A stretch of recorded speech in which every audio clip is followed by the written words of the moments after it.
Bonsoir les amis, je vous avais promis une grande annonce, j'ai enfin le droit de vous la faire. Et croyez-moi, c'est pas parce que je suis au coin du feu que je vais vous appeler à rester chez vous, parce que cette grande annonce, c'est que le 5 janvier, on va tous monter bloquer Paris.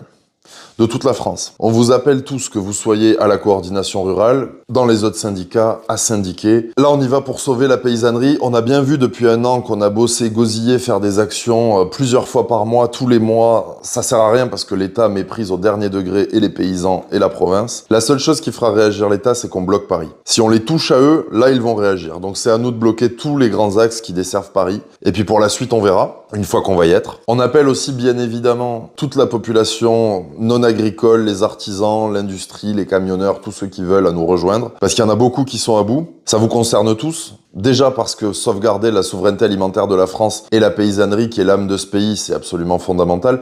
Mais aussi parce que dans nos revendications, il y a des choses qui toucheront absolument tous les foyers français, tous les artisans, tous ceux qui ont des consommations d'électricité assez importantes, étant donné qu'on exige la sortie immédiate de l'Arenh, à savoir la tarification électrique européenne, qui fait qu'on paye le mégawattheure plus de 2 fois plus cher que ce qu'on devrait, juste pour faire plaisir à l'Allemagne. Après, il y a bien sûr la demande de création d'exceptions agriculturelles, qui consiste tout simplement à faire la même chose que ce qu'on a pu faire pour le cinéma, mais pour l'agriculture. Gabriel Attal s'y était dit disposé, comme pour la sortie de l'Arenh, Emmanuel Macron s'y était dit disposé, mais bon, on a l'habitude avec eux d'attendre. Et enfin, la surtransposition des normes, c'est le fait que nous, en France, on ait beaucoup de produits qui sont interdits dans le cadre de nos productions, mais que tout ce qu'on importe des pays étrangers viennent de pays qui n'ont pas ces normes. Nous, si on produit comme ça en France, on va nous détruire la production, nous interdire de la vendre, nous mettre des amendes, voire nous mettre en tôle. Mais quand c'est nos voisins espagnols qui produisent comme ça, quand ça passe la frontière, c'est légal et ça peut venir nous concurrencer dans tous les magasins où vous allez acheter votre alimentation de manière absolument déloyale. Il n'y a aucune profession qui accepterait ça. On n'a rien contre le fait de produire de la manière la plus vertueuse possible, ce qui est d'ailleurs à l'heure actuelle l'agriculture française, mais fin de la surtransposition des normes et de la concurrence déloyale. Pour nous rejoindre,